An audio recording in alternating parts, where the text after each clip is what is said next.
Hello, everybody. Welcome to another episode of Find Your Model Health, the official podcast for those looking to optimize their long-term health and weight goals and understand how their body really works. I am your host, Shemaine Linney. I'm very happy to have you back with me this week, and we have a very special guest who I'm going to introduce in a minute. But before I go on, I must remind you that the information in these episodes should not be taken as medical advice and is for informational purposes only. Please consult your health practitioner before making any lifestyle changes. So today we are welcoming my good friend, Mandy Dykstra. We have been friends since 2016, and I'm excited for Mandy to share her journey with you and where she intends to go on her journey. I think all of you are really going to relate to what Mandy has to say. She really is an inspiration. She has had her ups and downs like all of us, but she really is a role model in not just her physical attributes, maintaining her goal weight, improving her body, but also her mental resiliency. So I'm really hoping that the topics we're going to cover today are going to help a lot of you. So Mandy, welcome. Say hi, introduce yourself. Hello. Hi, everybody. Thank you so much for that introduction, Shemaine. It kind of makes me want to cry. It's really lovely, really lovely. I appreciate that. Most of the listeners are going to know who you are. So your background is in oil and gas, of course. Can you tell us a bit about your background and even your family life so people can get an idea of your story? Okay. Well, my work background has ever so evolved. I started off as just a basic administrator that evolved into being mentored by a geologist. That got me into my passion for oil and gas, and it evolved over 23 years and brought me into the operations part of the industry. So that's drilling and completions and regulatory and whatever else they threw at me. And I just gobbled it up. And, 23 years later, I sit here and go, wow, like, I can't believe how fast that went. It's just a passion for me. Like, even sitting right now, it gives me goosebumps of just the vast knowledge I have of what's going on out there, how the government is, not forcing companies to change, but saying, okay, we all need to sit back and think about how are we going to make a difference in the industry because of, our government's poo-pooing upon fossil fuels. But, in reality, fossil fuels are such a big part and integral part of this country. Mm-hmm. So being involved in that and seeing how the companies have evolved around making it better is amazing. It is such a great thing for me to be involved in. I take great pride in that. So, and there's pros and cons of it, because I wasn't a stay-at-home mom. I chose to work and look after the kids and do all that fun stuff, and I lost out on a lot of stuff as well. Do you feel that was challenging, leaving the kids and going to work and missing out on like the mom stuff? Absolutely. Yeah. When you reflect, you feel like this actually did impact me, missing out on some of the important stuff, even just the playground stuff? Oh, absolutely it did. Yeah. Like waking up 4 a.m. to be at work for 6 a.m. and, it did wear me down at times. And I think the best thing that got me through that is knowing that Bert was such a solid father. He took care of those pertinent things and those milestones and those field trips. And even when the kids were sick, he had that opportunity to work from home and do his thing. But in a way, I wish I could have been home when, one of them was sick, and just to be there as a mom. It was like our roles were reversed, Yeah.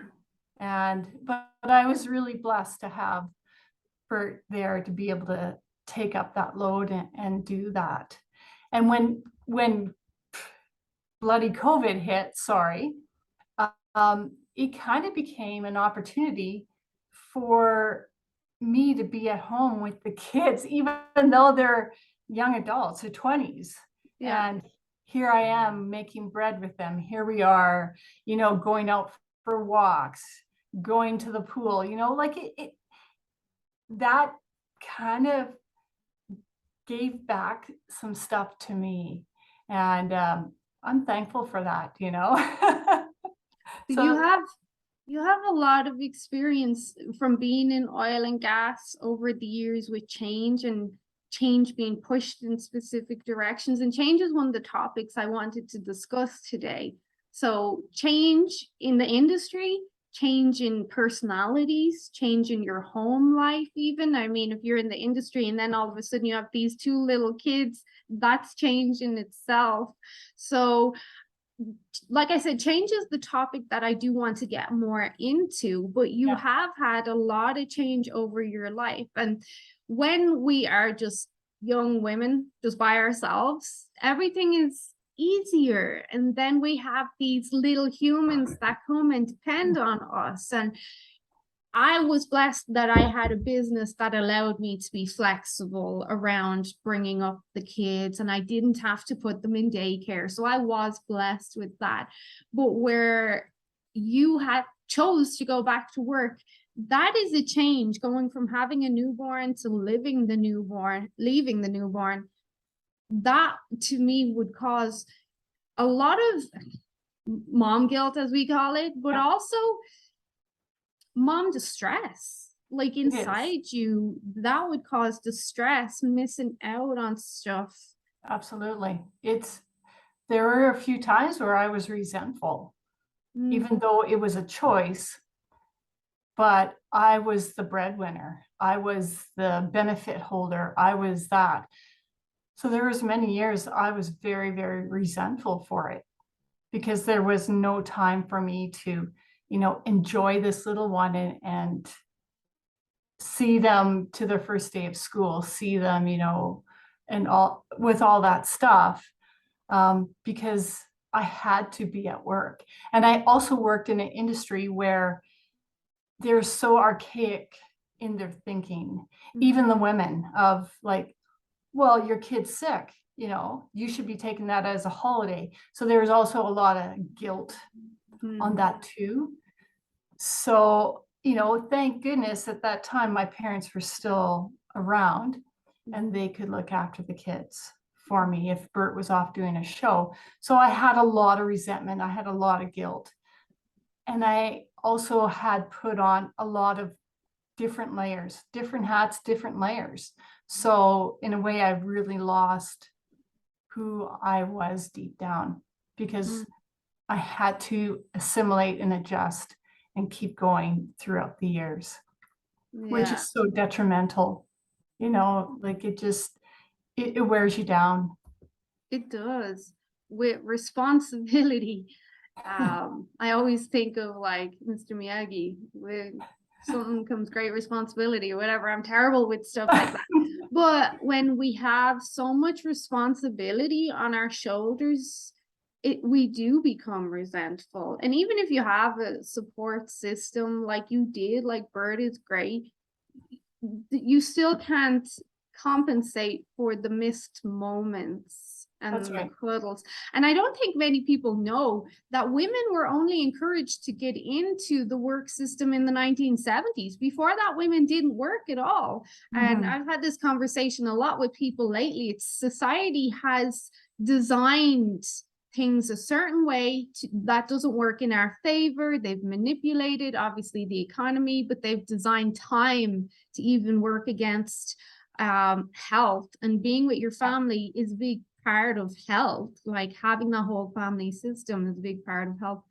But so change is what I want to talk about, because you have been through a lot of changes over the last few years and you've came out somewhat on top. You're still doing awesome. You're still like really resilient, still staying motivated when many people would have said F this and threw in the towel. And we know a few people that do throw in the towel and they just don't pick themselves back up. You chose not to. Yeah. You chose to keep going. So really, like, you've had changes your whole life, obviously, but things started to get more challenging when your parents passed in 2013, right? Yeah, Like, that's you were right. really close to them. So tell us a bit about that and how it affected you. Yeah. So when my dad was diagnosed with pulmonary fibrosis, I don't think we really thought of the vastness of it, because I never saw my dad as ever getting sick or ever getting old. I always saw my dad in a little girl's eyes, Yeah, right? Superman. He was my pillar. Yeah. He was that, you know, that patriarch, that pillar, that strength that never cracked. And when we found out that he was, well, his lungs were about 5%. When we truly found out the severity of the sickness, that's when I saw the cracks in the pillar. And there is no coming back from that. There is no getting new lungs, at 79 years old. There's just not that possible. And that's when I started to fall.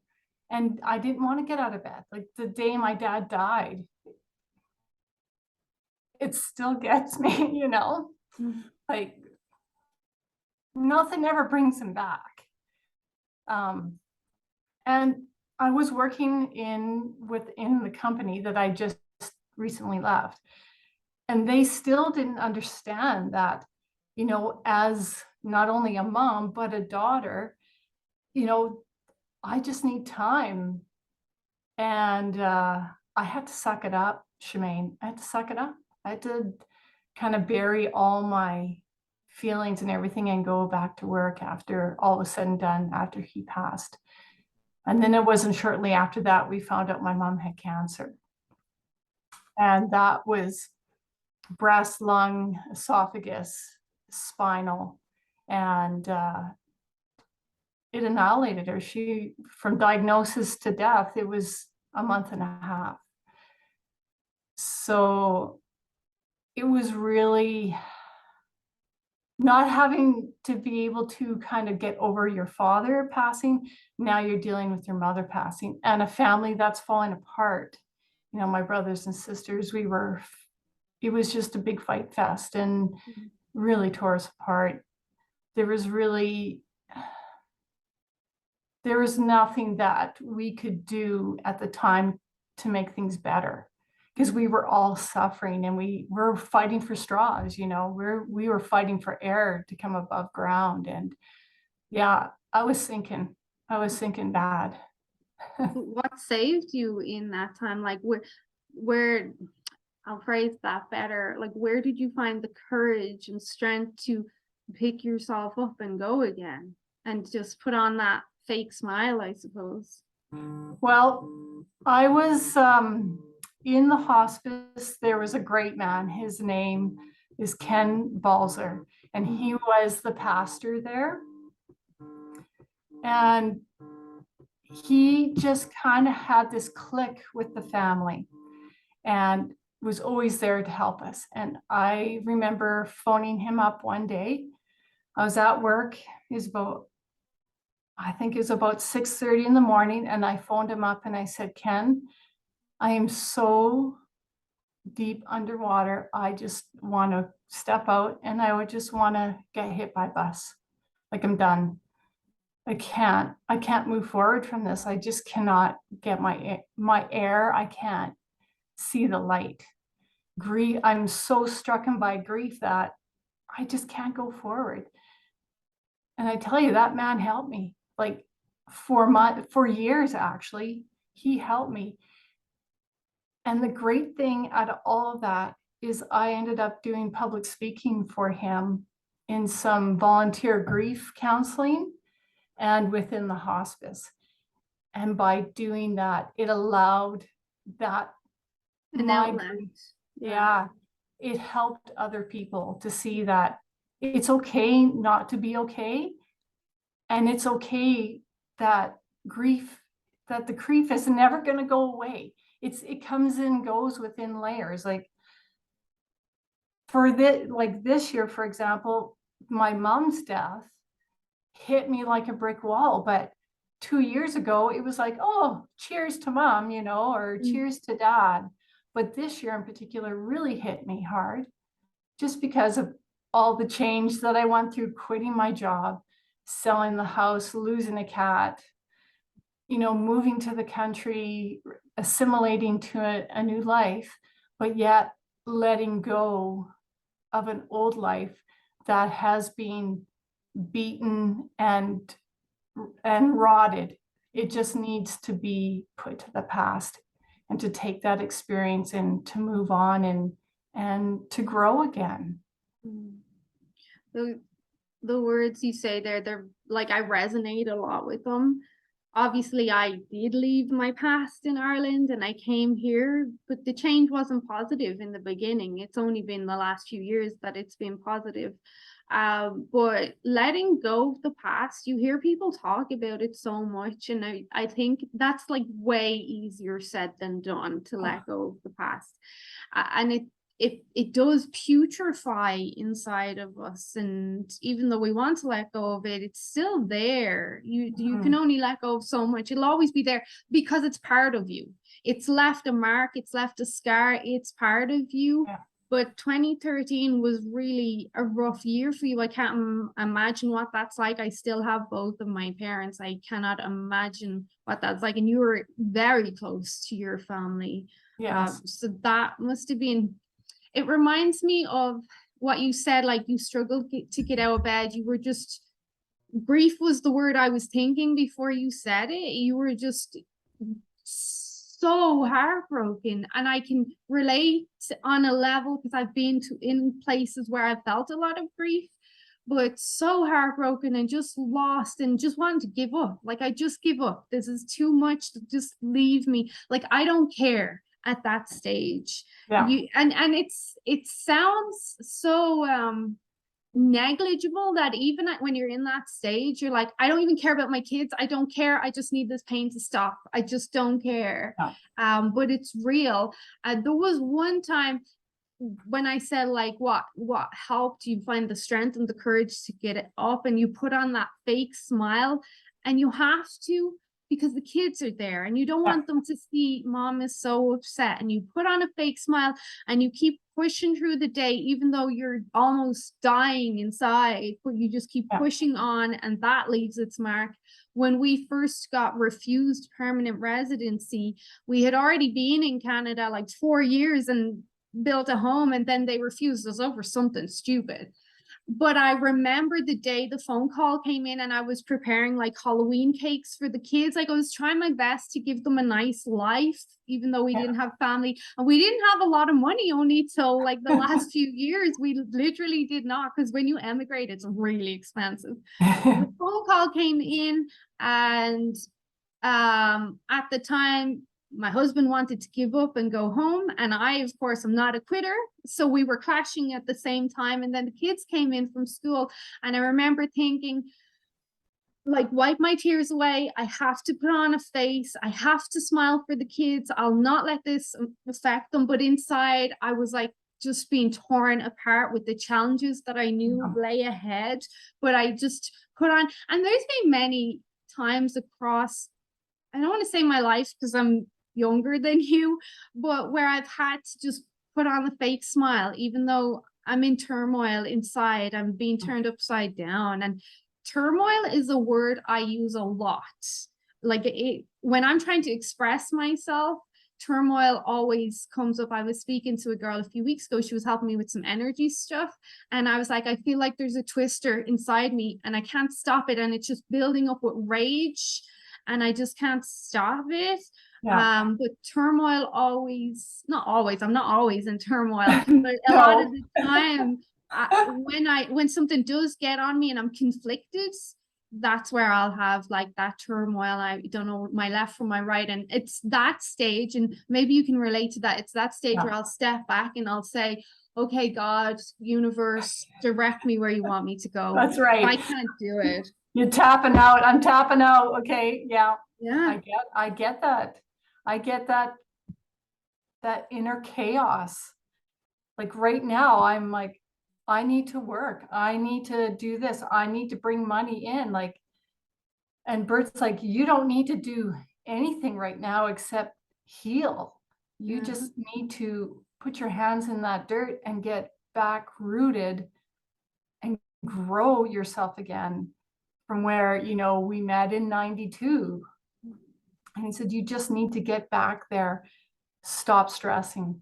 It's obviously not the right time for you to go back. You didn't have that chance to heal in 2013. So take that time to heal from that. Take time to heal from leaving a toxic job where they just beat you down and, you know, took every ounce of blood, sweat, and tears from you. Take that time to heal and really just rest your soul, meditate, journal, you know, all that stuff again. Like, and I never really thought, well, I know what the kind of man Bert is. He's a great man. He's really has been an amazing husband and friend and support. You know, we both have been through so much shit Yeah. in 30 years, you know, and I'm always scared to burden my shit onto other people. So for him to say that, it was like, okay, I need to just calm my own inner chaos. I got to get back to where I need to be, but without all the faces, and just heal from my scars and become stronger, because that's how my mom and dad were. Yeah. You know, my dad was always, my dad was a beaten horse. I tell you, that poor man. Same with my mom. I don't know how they got up. I don't know how they got up every day and did it, but my dad was always just so wise and just, you know, one step at a time, one foot in the other, you know, just, he would always say, get back to your roots. What drives you, you know? So yeah, it's kind of nice to have that exhale. Yeah, it's nice to slow down, but it's hard, especially when you've been go, go, go. And I remember saying to you a few weeks ago, like you very much support everyone. You've always supported me. You support like our group that I work with, you always support them. Like you, no doubt you're supporting a lot of people, but you're reluctant to be supported yourself. And I remember a few weeks ago, we had a conversation, and I won't say what we said, but I said, it's okay to say this is not okay. You don't have to let society dictate to you what you feel is okay or not, but it's okay to accept, like, I should support whatever happened, but I don't, like, it's affected me. And society, I think, has manipulated us, not to go too far down the rabbit hole, but in a whole, society's manipulated us to say, oh, this is okay and this is okay and this, but deep down we're like, no, that's not okay, and it's affected me. And you know, this whole forgive and move on, sometimes I can't forgive because it's left a mark and it's never going away. I'll try forget, but even forgetting is very hard as well. But apart from 2013 and all the other stuff you had happen over the year, then we had the pandemic hit in 2020. Now everyone's world got upended. We're like, what the hell is going on here? It really was like, is this a movie? Like, what's going on here? And that just went from bad to worse to insane. That's how I see it. But in that, we all had a lot of change, like shocking change. That it was like every morning. Remember, every morning you're waking up going, okay, what bad news are they going to throw at me today? It was constant. So that wore people down. But you also had other changes coming in there as well. Like you've been hit hard with change, like way harder than I have over the last few years. But again, what helped you keep going? Like, I know you support everyone, but you did keep going. You kept going. It's my inner drive. That's my inner drive. It's like, it's not just for the responsibility of anybody else. It's my own responsibility, accountability. I need to get up. I need to stay motivated. I need to take that dog for a walk and have my moment. And He heard walk. Let's go. he's like, oh, and like, this is going to sound really messed up, but for me, the pandemic was the best thing that ever happened to me, because it really showed me what I don't want in my job. That was the first time in almost 10 years working for a company I realized that I liked my boss way better when I worked from home, because I didn't have to deal with bullshit day to day. I had my space. So waking up and, dealing with that was great. I mean, then my one child, hits me with a big brick, and I'm like, shit, like, now what? So being able to be at home and deal with that mentally and physically and as a family, it was great. It was really good. And that motivated me to stay healthy. It motivated me to get my meditation going. What's my priorities? How am I going to help this child through all this? Same with Bert with his Achilles, blowing his Achilles out. Okay, now I'm doing everything. It was tough.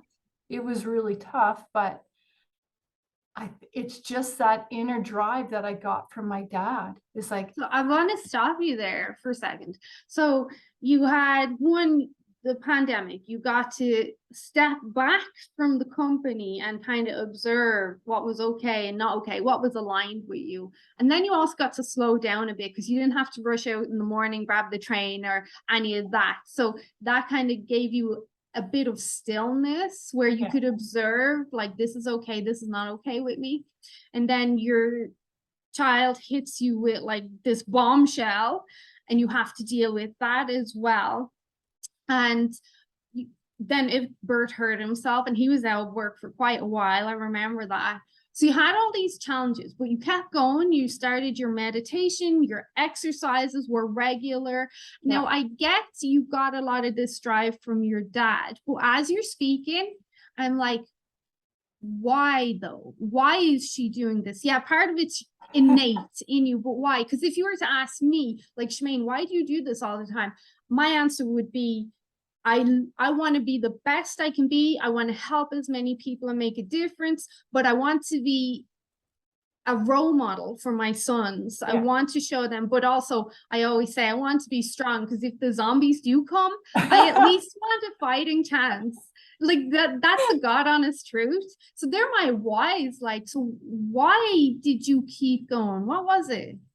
Because same thing, I want to be a role model for others. Just because the shit hits the fan doesn't mean that I crumble and, am blubbering on the floor. I want to be that role model that no matter what challenges are thrown at you, I can still stand strong. I can muster through this, and God damn it, nothing's going to take me down. Like, I want to show my family I have strengths, and I got weaknesses too, but I have the strength to carry on, and I don't know how else to describe it. It's just my inner drive, There's hidden words there that I got, like background words, when you're trying to decipher between the lines that I got. And what I heard from you was, because when the shit hits the fan, I get back up. Why? Because it's not who I am to stay down. I don't stay down. That's not who I am. No, I'm a leader, I'm a teacher, I'm a healer, and I'm a mentor. So if I'm going to if I'm going to have those 4 in my books, Mhm. I need to work on it. Yeah. So I need to heal myself, to get myself better, to do things to help others. Yeah. So it's how I guess I see myself as that pillar. Here's a pillar. It's got some cracks in it, Mhm. but it's made me stronger, and it's helped me support others. So yeah, like that's what keeps me going. I hate seeing people in a situation where they feel they can't go further or they're struggling. It's like, but I want to be a role model for you. I want people to feel that they could come to me. So, does that make sense? You want to support people and show them that they're capable of more than they thought. Yes. I Yes. think I'm notorious. I think most people know. I always say only the strongest will survive. And sometimes you're born strong, and then sometimes you need encouragement to find your strength. And Yes. I think that's where you shine. Like I'm a leader, as you were listing your things, I'm a leader, but I'm a fighter. That would be one of mine. Like I can teach people how to be fierce. And obviously I support people, but it's very different to you try to bring out the strength in people, whereas I'm like, do this, this, and this, but you're like trying to encourage them or entice their inner strength out of them, which I love. Like I love seeing your words, and I've always said you're better with words than I am when it comes to that support and encouragement. I'm like, high five, great work, let's do that again next week. But your way with words it's so motherly, it's so comforting as well. But yeah, definitely. Well, all this change that we've all been through, you more so than any, and that's why I wanted to get you on, because you can see, I can hear it's affected you. It Yes. has affected you, but through these challenges we grow. Change is good, but it's not always good. Don't be confused, people. Change can also be very bad, but Yeah. regardless, change good or bad, it changes us. And I really think it's up to you whether or not it changes you for good or bad, but regardless, change will always leave its mark. Yeah, that's right. And Yeah. I have, and as you know, like I struggled with some self-esteem issues and self-confidence, and trying to fit into the workforce, you know, into my early 50s, and knowing that in industries it's not really kind, Yeah. and saying, okay, well, how can I be a contractor? How can I do this? And not getting any bites. Boy, does that ever just kick you in the face, right? And it's like you realize that the industry is still very backwards. Yeah. Why do you need to be sitting in an office 5 days a week when you can just as productive from home, Well, you were able to recognize though at that stage, like, oh, this doesn't feel good to me. Yeah. Like you tried it and you did give it your best shot, but you're like, this doesn't vibe with me. I don't feel good. This is not working. And then you were No. able to step away, knowing like with confidence that you've made the right decision. Yeah, absolutely. Yeah. I was really angry at that opportunity that I had. It was kind of a slap in the face, and I thought, like, what the hell's wrong with me? But really, it was just not the right opportunity Mhm. for me.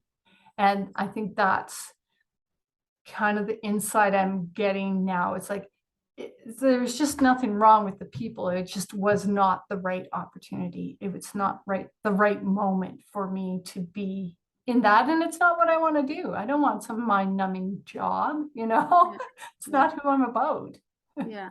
And some people have that and they enjoy it. It's just different strokes for different folks.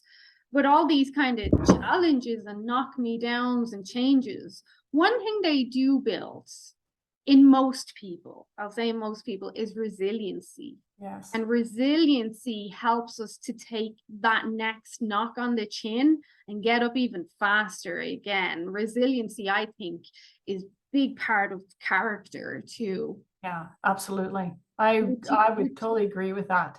would you say everything you've dealt with over the last, like, we're nearly in 2023 now, so like decades, has helped with you becoming more resilient? It sounds like it has. Absolutely. Yeah, it has. It's just shown me all the mental and physical work that I've done over the years, and the growth and the tools from the toolbox to help me get through stuff. Yeah, it's amazing. You know, I've gotten to the point now in the mornings, and the day flies by so fast. I don't know, not that I do a lot, but I'm like, okay, what am I going to achieve today? What kind of bread can I make with this, or that, or marinades, or take the dog out, or go to my cousins and help on the farm. And it's really brought me back to ground zero, honestly. Yeah. And having that resiliency has really strengthened me to great heights. Yeah. Like, and I see you in the same way. Like, few knockdowns and you're like, screw that. Like in probably a more yes. graded Irish voice. Yes. I tend to use the F word. I don't know if we could swear or not. Well, we've already done it. I have the explicit label, so it's fine. But resiliency is, what am I looking for the word to say? Resiliency is a gift, because resiliency allows you to keep getting knocked down and keep getting back up. And like I said, faster and faster. But not everyone has it. Some people will get knocked down and they will stay down and they will just be trampled on. And really, in my opinion, that's a choice, because there's always something you can do for yourself, always. But some people will stay down and they'll keep taking the hits and the hits and the hits. And who is it? Was it Muhammad Ali or someone said, it doesn't matter how hard or how many times you get hit. What's important is how fast you get back up. Yeah. Like, but so resiliency, one of the ways I think we can build mental resiliency, and this always resonates with me when I see your morning posts, because I'm like, you should be taking a rest day today. I know you should. Is you always post your morning workouts, even when we've maybe had a conversation and said you've had a tough week or it's been a tough day, you still will do it. And one of the best ways to build resiliency is through exercise and workout. There's a lot to be said for doing stuff that you really don't want to do. Like even I'm like, oh, I don't want to work out today. And then I do it, and then the day's fine after that. But it's doing the uncomfortable stuff builds resiliency. It is. Where did you, apart from probably some words off me, but where did you find that to just, even when you don't want to work out, you just keep doing it? When you've had a shitty week, you still show up and you share your pictures and you just do it. Yeah. And because it helps me mentally. That is my, I guess you'd say, your Prozac or whatever, like putting my shoes on. It's the 1, 2, 3 thing. Just, okay, 1, 2, 3, get your shoes on, or, get your workout stuff on. Just get down there on the floor, even if it is 20 minutes. I find like a little restorative workout with a little bit of yoga on those days where I'm just fucked in the head, just get down there and get going, because you know what is going to happen after. And I'm so thankful that it's the drive. It's, I don't know, I don't know if it's like an ancestral drive, that Scandinavian thing. I don't know, but it is a drive in me. And it's like, I just can't sit there on the couch and have a pity party. I need to just do it. I know I'm going to feel better. I know it. Just kick myself in the ass. It's just go do it. It is as uncomfortable as it is working out at times, it's knowing this is going to make me feel better for sure, but it's my mental break. When you exercise, you really don't think of much else, unless you're me and I just think stuff all the time. but like when you do certain exercises, you have to follow the instructions. You just go, go, go, go. And that is a mental break, but it's also self-care too, gives you that break from reality. But you always go, you always make it happen. I wonder if that's just a commitment you've made to yourself. No matter what else is going on, I'm still going to show up for myself. Yeah, absolutely. Yeah. And there's been many, 3 weeks ago, I got on that spin bike doing that class. I cried half the class because I allowed myself just to be in that moment. I needed a release in both ways. I had to do it. Yeah. And I was exhausted after, but yeah, it is a commitment to myself, to make sure I get that food in my face and to work out, get in that damn shower and get ready, put on those pants and, get outside, just do something, just got to have that self-care. You're right. What you said there, it is a release. It's a release. I've joked many times to people in the gym and all, and they'll say, "Oh, like you're really muscular, you're really buff," and I'll always say, "You know why I'm so buff? Because I'm so angry." So when I come to the gym, I take all my anger out in the gym, and you can see it in my physique.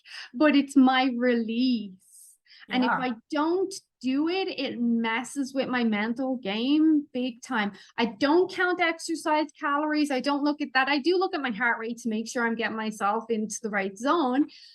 But if I don't, like, it's okay. I'll miss like a couple of days workout for a vacation or whatever. But during then, I still make sure I'm walking or I do abs. I do something to get the release of the hormones. But if I don't, oh, my mental game is really bad. Like it's self-doubt. I've said this before on like, I think the group call, I'll be like, oh my God, who am I? I know nothing. Like, who am I to teach me? Like, I'm a loser and all. And then like that inner voice smacks me like, no, you're not. Like, but the mental game is strong. Like when you exercise it, that's why I think it's the leader when it comes to building resiliency. Yeah. And I always said, I'm a better person when I work out. Yeah.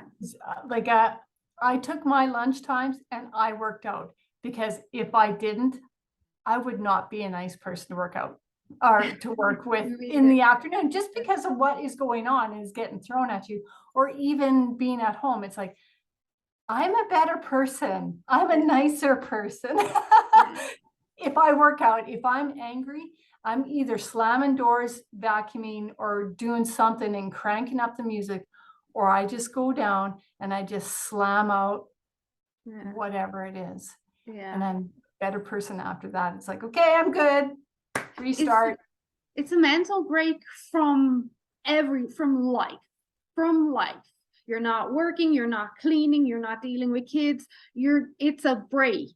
So whether or not people think of exercise of this, if you're doing 30 minutes, if you're doing 2 hours, that is a mini break or vacation for your brain. Yeah. I've always said to the kids, and I always make this weird little voice, and I'll be like, see this time, this is mommy's time. This is my self-care time. And if mommy doesn't get her workout in, everyone's gonna regret it.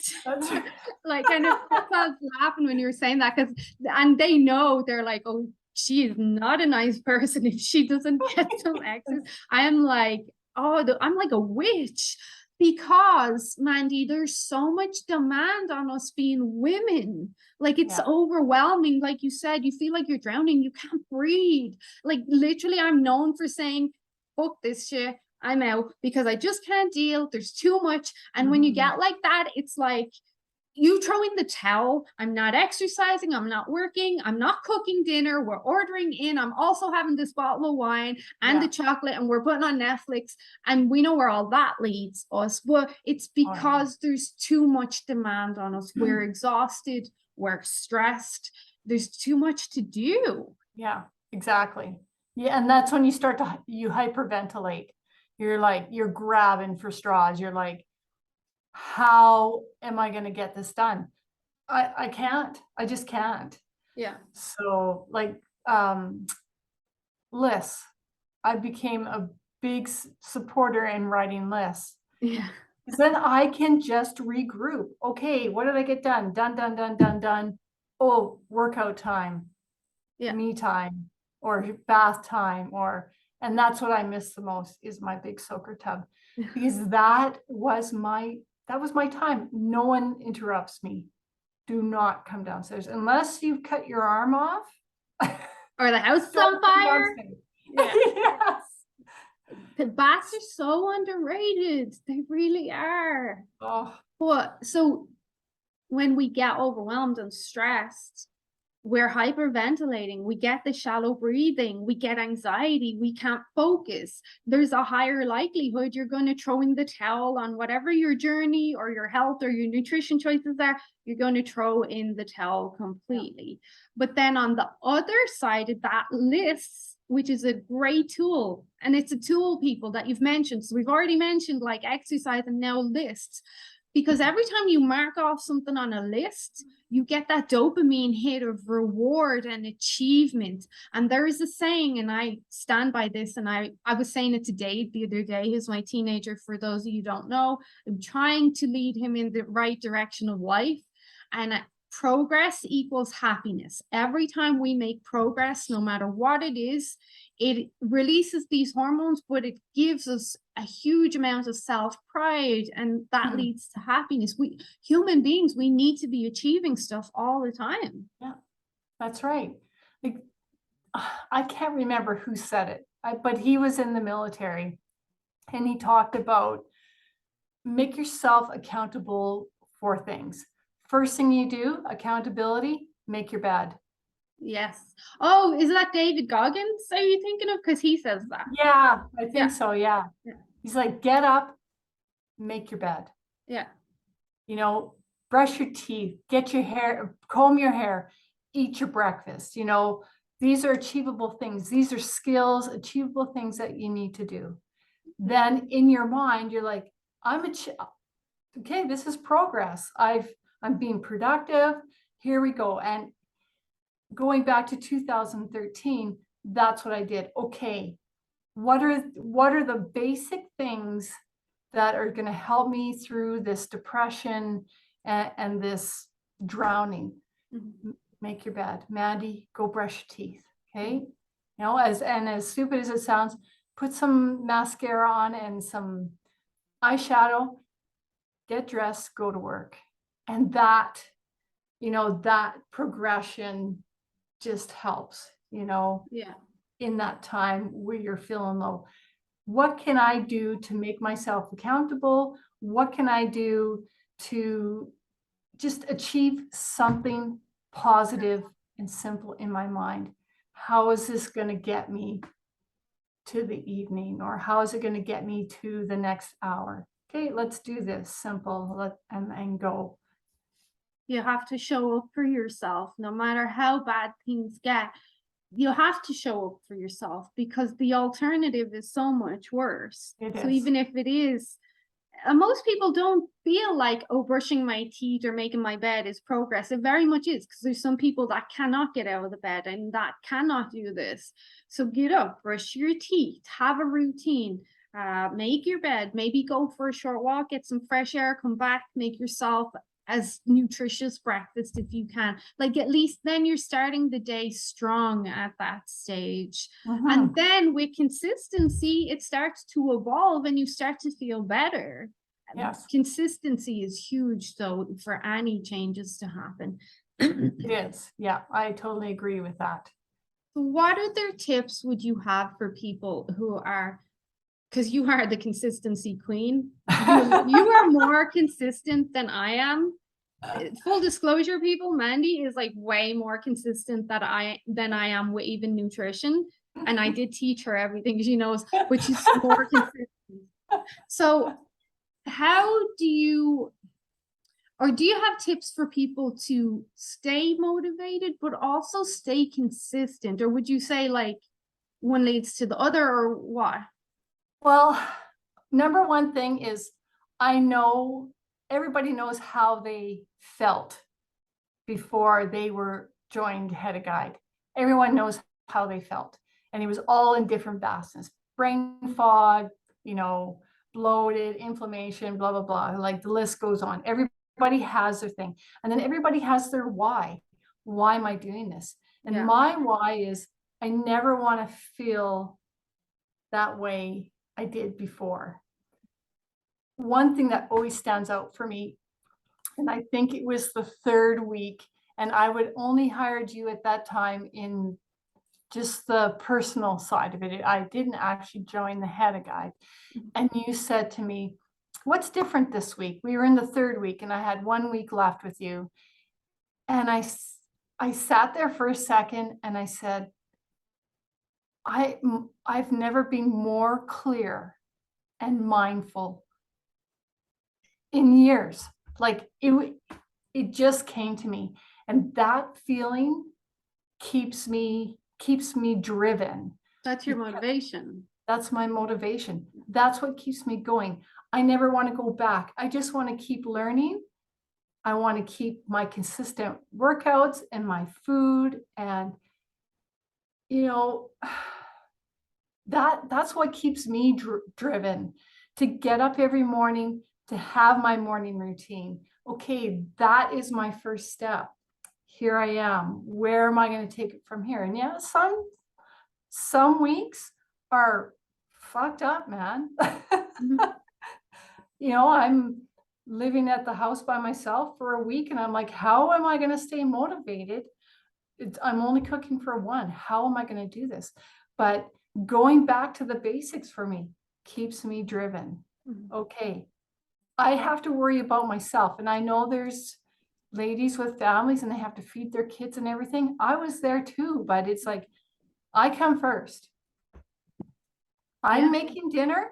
This is my dinner. And you guys are sorry, not sorry, but it's going to become your dinner too. And making yourself first and making myself first really is a positive thing. And once you can do that, get that going, reach out for help. You know, like you're so amazing at helping me and being able to post on the group and saying like, I'm suffering this week. Knowing I have a safe place to do that also drives me and it keeps me accountable for myself. You know, like it's so important. You said something important there, and I just want to kind of go back to that because a lot of women will not do this. They will feel guilty about it. The notion of this doesn't even cross their mind. You have to save yourself first. You cannot be any good to your family or your friends or your new baby if you are not taking care of yourself. You have to, like as they do on the airplanes, put your own mask on first. You have to. How could you expect to be a good mother, partner, friend, whatever, if you're not being your best self? And it's not actually that hard. The hardest part is the consistency, which brings me back to your biomarkers, as we call them. You had the brain fog, you had lots of other issues. I remember you had the hemochromatosis, like you still have that. But I remember our first conversation, and that clarity, yes, feeling good, that's your why. That's kept you going. That's your motivation. And the motivation, because you were able to hold on to that, has driven consistency as well. But then I think after consistency, it just is. It's just your lifestyle. It's just what you do. You don't even think like, this is me eating healthy. This is just how we eat. This is just what we do. That's right. So you have to have the consistency to get to that place though. That's right. From 2016 to now, like the first few months were, you know, trial and error and getting used to things. And I love that. The best thing ever was you said to me, I'm not here to make you a meal plan. I'm here to teach you how to build your own meal plan. And I'm like, how the hell am I going to do that? But since then, my meal plans have evolved and changed, and I've gone back to the basic eating and then, you know, gone up from there and added, you know, other things in, or that has been so great. Knowing that I have the knowledge that I can can not control, but I can change my food. I know what they're going to do to me. I know how they're going to change my composition, and I know what food is going to bloat me and, Yeah. what isn't enough. And so that's so great. What are we like 5 years, 6 years now? Thanks, No, man. Time flies and I you're know having time fun. flies. So having all that, having that knowledge is great. So Yeah. it changed my lifestyle. It is a lifestyle change.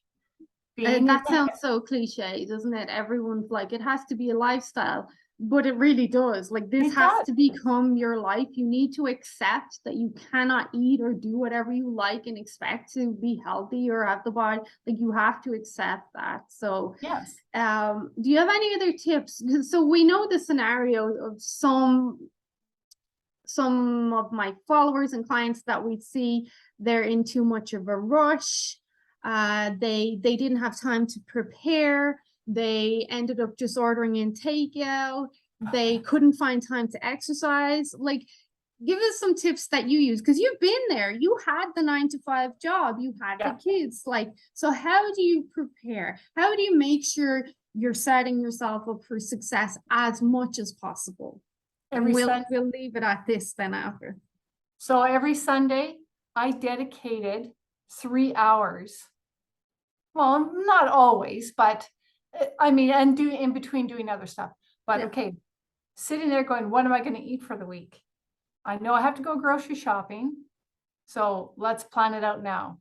So it's always like chicken or beef, knowing that, okay, I have to be accountable for this, getting it, cooking it, prepping all my veggies, prepping my greens, my vitamins, and sitting down and thinking about, okay, I know I have a meeting here, I have this here, I have this going on at night. What am I going to do for exercise? Okay, I can dedicate on my lunch hour at least 45 minutes for a walk. That's what I'm going to do. So I walk at lunchtime, and then I started instead of taking the bus home, I get off the train, and then I'd spend 45 minutes walking from home. And the kids were big enough that they can let themselves in and make whatever. But I dedicated that to myself. And yeah, some days it's like company lunch. Oh, great. And they got pizza. Yeah. What am I going to do? Donuts or all that stuff.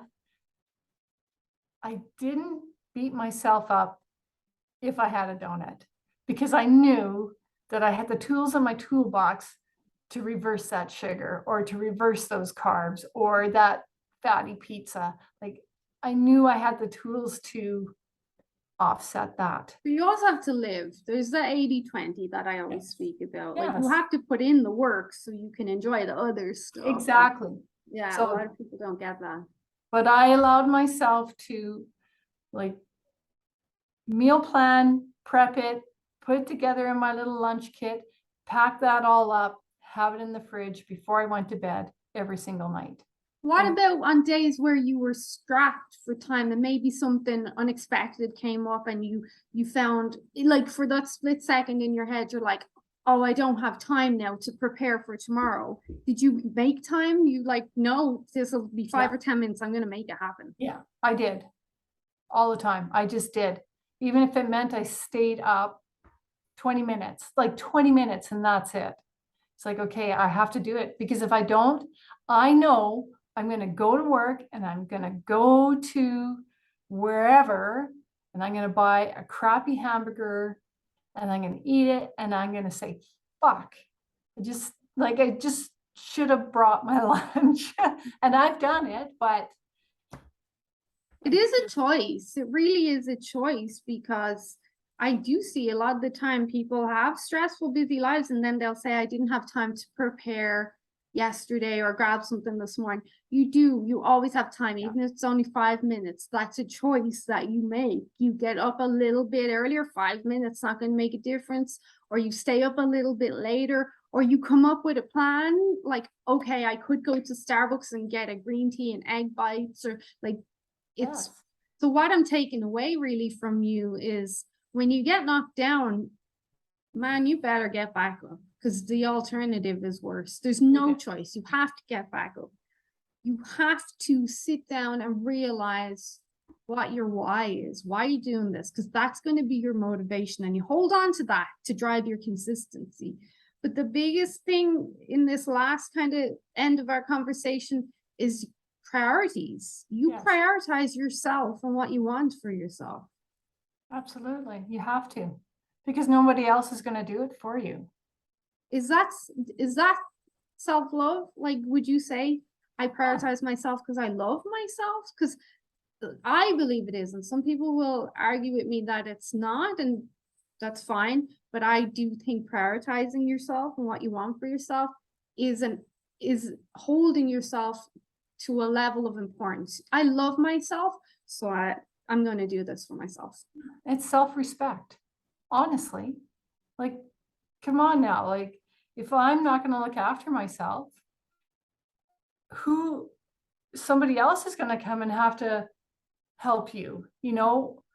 Yes, you know, you get an illness and whatever. And yeah, respectfully, people will come and help you on that. But if you choose to live a shitty lifestyle and eat crappy, and your body starts to degrade and you have all these health issues, well, somebody has to come and help you where you could help yourself. How are you going to help yourself? You know, how are you going to make yourself feel better?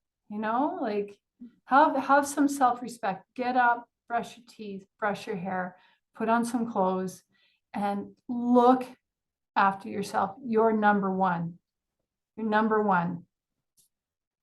And we'll leave it at this. So self-respect, taking responsibility for your health. It's not going to be easy. Overall, it is easy, but in the beginning, it's going to be hard. It's going to be changes. It's going to be dedicating time, but with consistency, it becomes natural, and then it's easy. Then I don't need to bring a grocery list because I know what I buy. I don't need to make a meal plan because I know what I like to eat. Like, it's easier. Yes. So any last words, Mandy? Any words of wisdom for people? Because we know a lot of people are struggling right now. It breaks my heart. People are struggling. I try to help as much as I can, but when it comes to that emotional turmoil that I spoke of, it's a real challenge. I'm not trying to be nonchalant about it. I've had my time. It can be very challenging. So I'd say love yourself. Be easy on yourself. It's okay not to be okay, and be proud of yourself as well. To really, when you've been trying and you've stumbled, you got up, you know, the whole resilience thing, be proud of yourself, be proud of your achievements, and wear that on your sleeve. Honestly, wear it. Don't be afraid. Don't stuff it down. Be so proud of yourself. You're beautiful. We've all came a long way. Those are some wise words. We've all got down, we get back up, and we wear it with a badge of honor. Yeah, that's right.